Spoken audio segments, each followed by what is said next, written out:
abantu basabye akazi bari 1,100,000 birenga, akazi gahabwa abantu 3,000 gusa. Mu mpamvu zimwe zibitera, inzego za leta zimwe zishyira ku isoko imirimo zigakoresha ibizami, abantu bagatsindira akazi ntibabashyire mu myanya. Inzego za leta hakwiye kubamo n'abakeya kurusha abo ngabo, hakwiye kubamo bakeya kurusha 3,000. Leta bose barajyamo bashaka iki? Abanyirinsengero basabwe kugira ibyo bavugurura, barabivugurura bashyiramo amafaranga, nabyo bigiye gusaza zitarataha. Iyo bibagewe nta nsengero nafu.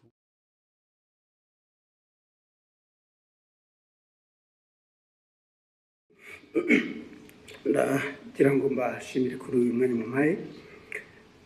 Sinzi niba mwarabonye raporo yasohotse ivuga ko mu mwaka umwe 2024-2025 abantu basabye akazi bari 1,100,000 birenga, akazi gahabwa abantu 3,000 gusa. 3,000 kuri 1,100,000. Bitatu bigomba kuba ariko byaragiye mu kampani imwe cyangwa ebyiri. Ntabwo nibera ko birakireka. Noneho mu mpamvu zimwe zibitera, inzego za leta zimwe zishyira ku isoko imirimo zigakoresha ibizami, abantu bagatsindira akazi ntibabashyire mu myanya. Hanyuma abavuga ni mu nzego za leta. Yego, mu nzego za leta. Inzego za leta hakwiye kubamo n'abakeya kurusha abo ngabo, hakwiye kubamo bakeya kurusha 3,000. Leta bose barajyamo bashaka iki? 1,000,000 urayishyira muri leta igihe ikora iki? Nyakubahwa Perezida wa Repubulika, ikibazo ntabwo ari uwo mubare w'abakora muri leta, ahubwo abo bavunika bakora ibizamini ntabwo bose babikoze n'abiyandikishe basaba akazi. Ababikoze ntekereza ko bagera muri 500. No kugira ngo baringanize. Ariko harimo imvune, hari abakoresha ibizamini wenda nko mu karere kamwe ka Nyagatare, ugasanga ikizamini kiri kubera i Musanze.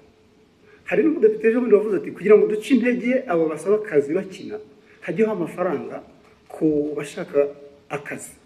Ibyo ni mismanagement, ni imikorere itariyo.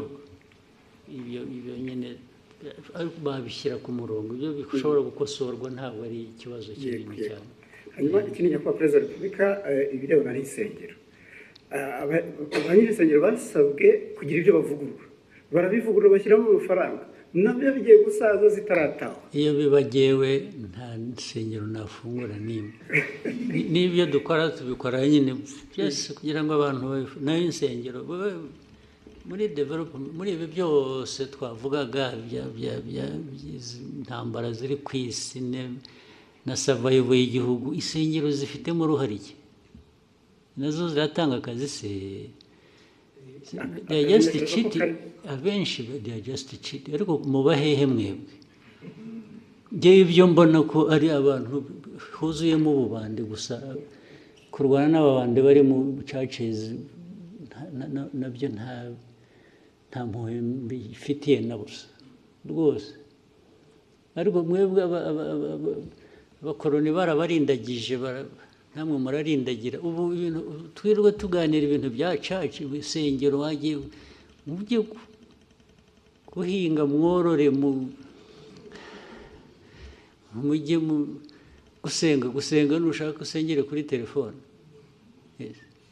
Ibyo churches aho byaturutse ntuhazi. Churches ahantu hose ziri, ahubwo ndetse buriya nuko dushaka gushyira ibintu mu kuri, tudashaka guhutaza abantu, tugira kwigisha, naho hafunzwe nke. Ikibazo kirimo Nyakubahwa Perezida wa Repubulika, kubera hari uturere tumwe zifunguye, abaturage baturuka mu turere aho zifunze bajya gutera umubyigano. Naho tuzazifunge ahubwo. Yes, aho ziri ubwo tuzazifunga, bajye basengera mu rugo rwose. Iri senga abanyafurika mwara. Niba munyemera ikindi kibazo kimwe kirebana n'inyambo, ejo bundi mwagabiye miri wa Katari inyambo Albert Rudatsimburwa twaza tuganira avuga ati birakwiye ko inyambo zishyirwa mu murage w'igihugu ku buryo buri official ibyo bintu mwigeze mubitekerezaho bizakorwa ryari muzabitekerezeho mwebwe muzabitekerezeho mubikore njye mfite inyambo ndazitunze ndishimye uko muzazigenza migirire gute ibyo birabareba njye nzatunga ngabe nishime ko ari amateka yacu se mwe mukora akazi ko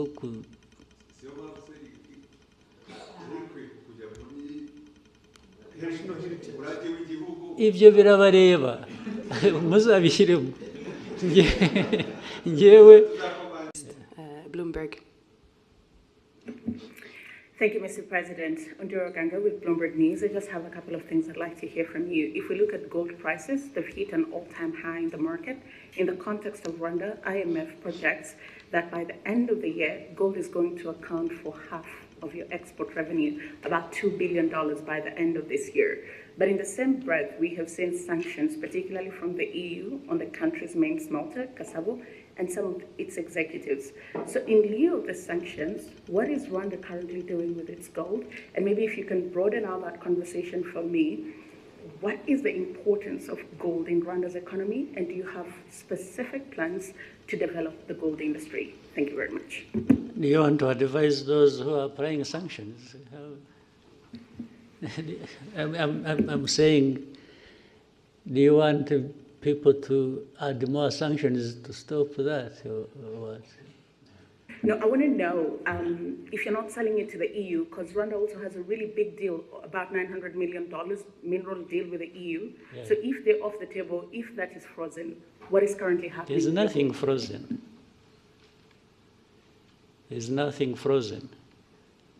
You know what they sanctioned? They are individuals who led that refinery. But the refiner operates, right? So that I don't misquote you, Rwanda is still selling its gold to the EU. It's selling gold to the market. Whether EU, the Gulf region, or United States. I don't know whether I'm getting your question properly, but there is definitely gold. We have gold here, by the way. Do you know it? You know a place called Miove? You have heard? During the war of 92-3, our soldiers who were operating in that region, Miove, there is a swamp, you know it? In Chumbi. Our fighters woke up and found some stones they didn't know flowing along the river, and they picked that stuff. And in fact, we sold it, sent it through to Uganda, sold it. It bought us, we were able to buy some meals for a week. Just from the gold we picked. The mining still goes on artisanal, and now they are doing deep exploration to see if there is gold in Nyamagabe area, in Nyanyungwe. A lot of gold comes from there, and so on and so forth. Then more gold comes from, and gold has been coming through here or sold here from Congo as it goes through Burundi or goes through Uganda. So there's nothing particular about gold and Rwanda that people should blah, blah, blah about. Even the refinery, but you know the sanctions, if you followed, the sanctions, they sanctions 2 individuals. What does that have to do with gold?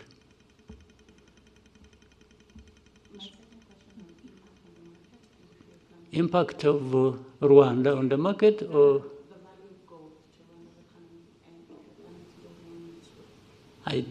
well, it must be there.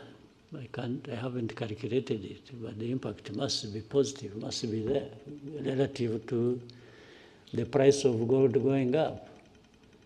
I've been seeing it is now at around 4,000. Yes, 4,000 plus dollars per ounce, I think. That's huge. As you see it, you may end up, and it has nothing to do with Rwanda, you may end up having wars around gold, those who need it and those who produce it in the world. And those who have more will get more involved than those of us. We are talking about young or small people. Rwanda always carries the burden of the whole world by itself.